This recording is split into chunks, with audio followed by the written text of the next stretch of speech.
Good morning, everybody, and happy Veterans Day to all of you who have served. Thank you so much.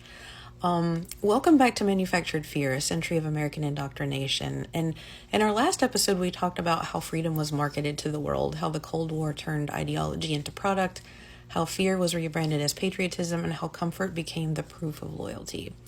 So now we're turning inward to see how that same campaign reached its youngest audience, because once freedom could be sold, it had to be taught, right? And no one was a more captive audience than America's children. So, yeah, the 1950s didn't just sell the American dream, it mass-produced it in miniature. Schools became the front lines of faith and patriotism. The flag became the altar. The morning ritual, the Pledge of Allegiance, hand over heart, became a daily oath to the brand. And in 1954, under pressure from religious and political leaders terrified of godless communism, Congress added two little words that turned a civic vow into a holy one: under God. And that addition wasn't random. It was born of fear that if children didn't learn to see faith and nation as one, they might grow up to question both. It was a calculated fusion of nationalism and religion, a message that loyalty to the state and faith in God were one and the same.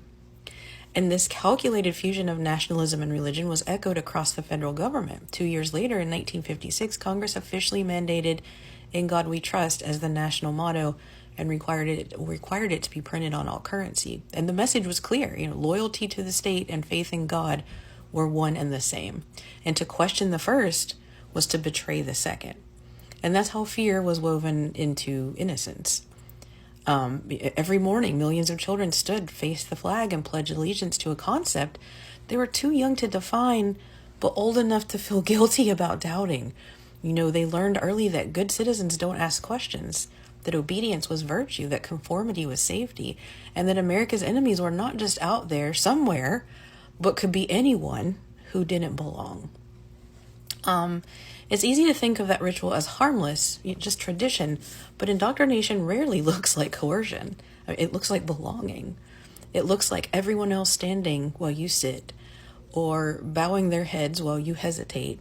It looks like the quiet power of collective fear dressed up as unity, because the lesson wasn't love of country, it was fear of exclusion.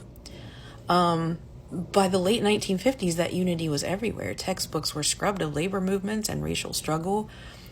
Children learned that America had never lost a war, that capitalism meant fairness, and that democracy was the only moral way to live.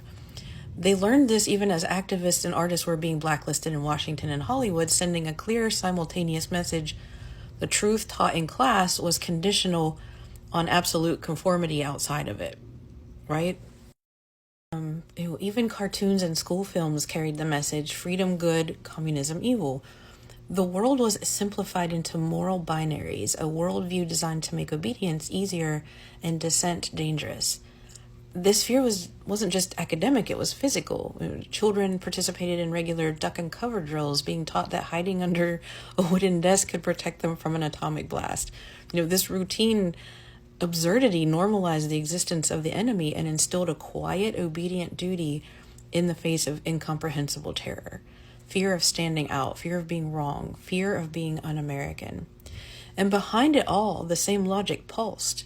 Fear keeps people aligned. Adults were told to buy freedom, children were told to swear to it. It's the perfect cycle, because a belief learned young doesn't feel like belief, it feels like truth. And fear, once it becomes truth, no longer feels like fear, it feels like duty. So by the time those children grew up, the rituals were instinct. The flag, the prayer, the pledge. They didn't just symbolize America, they were America. And that's how manufactured fear becomes self-sustaining. When it no longer needs propaganda, because the state has taught the people to carry the fear in their hearts as a sacred mandate. So if you've been following this series, stay with me, because in part 7 of Manufactured Fear, the myth of the melting pot, we'll see how that same fear shaped the story America told about its diversity, how inclusion became another performance, and how belonging was always conditional. All right, you guys, have an awesome day. I'll probably see you a little later here.